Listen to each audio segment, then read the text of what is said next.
Our channel. నేను మీ journalist Kavya. ఇక present నేనైతే లంకలో ఉన్నా. అయితే మనకి మూసీ పరివాహక ప్రాంతంలో అంబర్పేట్, గోల్కొండ అండ్ దాంతోపాటు గోల్కొండ లంగరౌస్ దగ్గర కావచ్చు, గోల్నాక కావచ్చు, అంబర్పేట్ కావచ్చు, ఈ ఏరియాలలో వందలాది మంది ఉన్నాయి, వందలాది ఇల్లు ఉన్నాయి, వేలాది మంది సంవత్సరాల నుంచి కూడా ఇక్కడనే బతుకుతున్నారు. ఇక వాళ్ళ బతుకుదేరు ఇదే, వాళ్ళ గూడు ఇదే అనమాట. కానీ హైడ్రా వచ్చిన తర్వాత దాదాపు వీళ్ళకి కంటి మీద కునుకు కాదు, తిన్నామంటే తిండి కూడా పోని పరిస్థితి. చాలామంది లంకలో హార్ట్ అటాక్స్తో కావచ్చు, హై బీపీస్తో హాస్పిటల్లో అడ్మిట్ అయ్యే పరిస్థితి ఉంది అంటున్నారు. సో అందుకనే ఒకసారి నేను వీళ్ళతో మాట్లాడదామని వచ్చిన. అసలు పరిస్థితి ఏంది, ఎన్ని సంవత్సరాల నుంచి ఉంటున్నారు, అసలు వాళ్ళు ఏమనుకుంటున్నారు అనేది వాళ్ళ మాటలను తెలుసుకుందాం. పెద్దవాని పేరేంది? నరసమ్మ.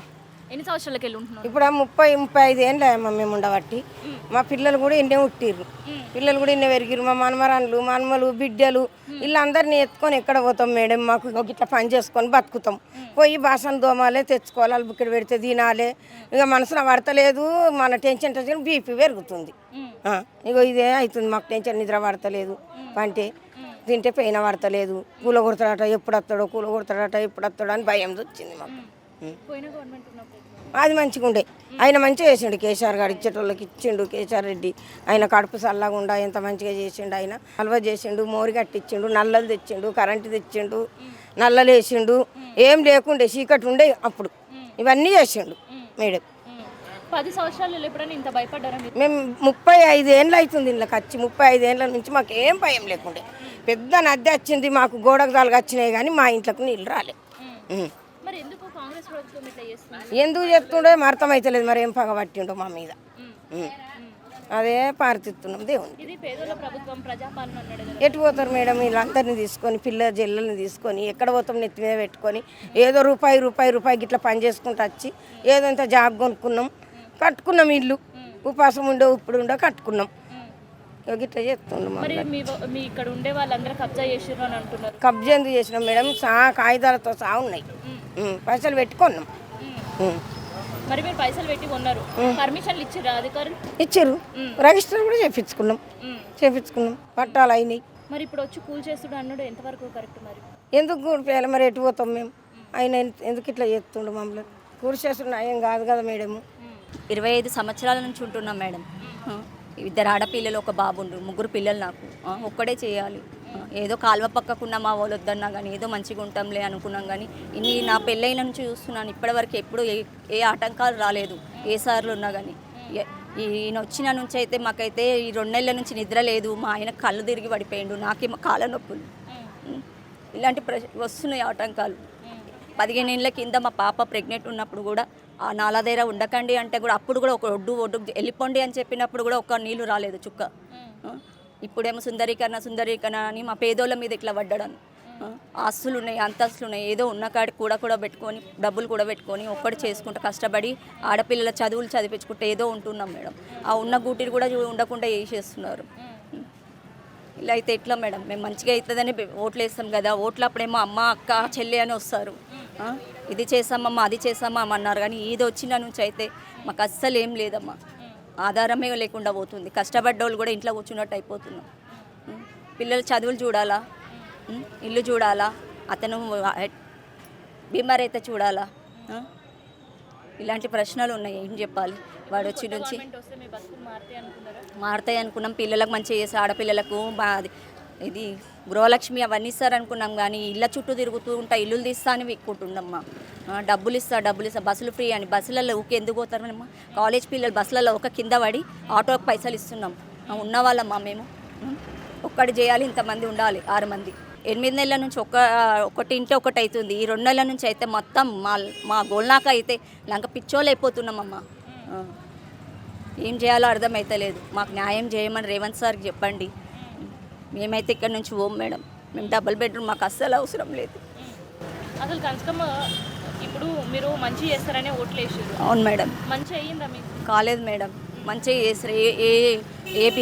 ఏ కాంగ్రెస్, ఏ బీజేపీ వాళ్ళు వస్తారో అని మంచిగా చేస్తారు అనుకున్నాం. కాంగ్రెస్ వస్తే కూడా మంచిగా చేస్తుంది అనుకున్నాం, ఓట్లు వేసినాం.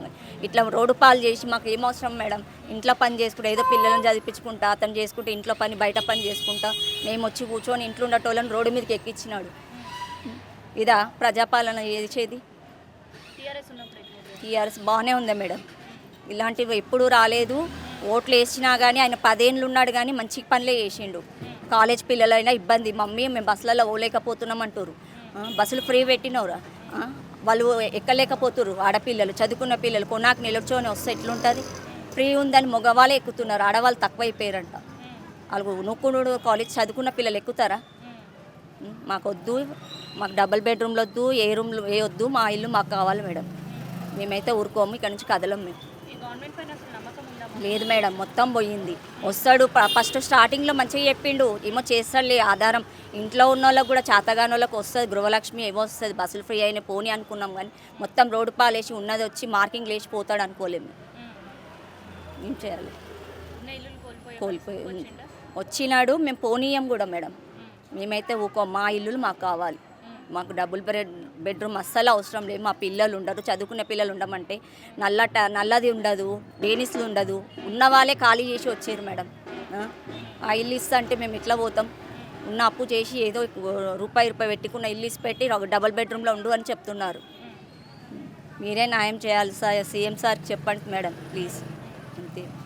సో ఈ లంకల దాదాపు 300కు పైగానే ఇల్లులుంటే వేలాది మంది కూడా ఇక్కడ నివాసం ఉంటుంటారు.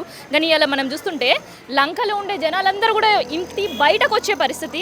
ఎక్కడ చూసినా వాళ్ళు బయట కూర్చొని ఎప్పుడు ఏమవుతుందా, ఎప్పుడు ఏ బుల్డోజర్ లంకలో అడుగు పెడుతుందా, ఏ బుల్డోజర్తో ఏ అధికారులు వస్తారా అని ఒక భయం ఉంది.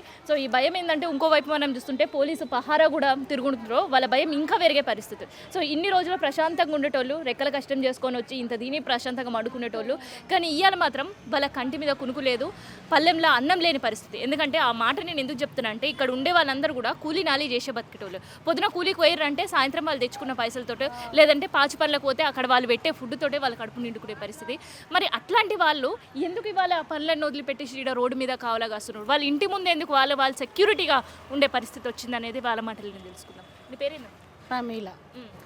మా ఇండ్లు మాకు కావాలమ్మా. నాకు 3 బిడ్డలు, 3 పిల్లలై పెళ్ళిళ్ళు చేసుకుంటా, నేను కష్టపడుకుంటా, రూపాయి పోగు చేసుకుంటా చేసిన పెళ్ళిళ్ళు. నాది 60 ఏళ్ళ దాకా వస్తుంది మేడం. 60 ఏళ్ళు కష్టపడ్డు, 60 ఏళ్ళు కష్టపడుకుంటా పిల్లల పెళ్ళిళ్ళు చేసిన, వాళ్ళ పిల్లలకు చేసిన, కష్టపడి ఈడ కొనుక్కున్న, పైసా కూడా పెట్టుకుంటా పెళ్ళిళ్ళు చేసినమ్మా. మస్తు కష్టం అయింది నాకు.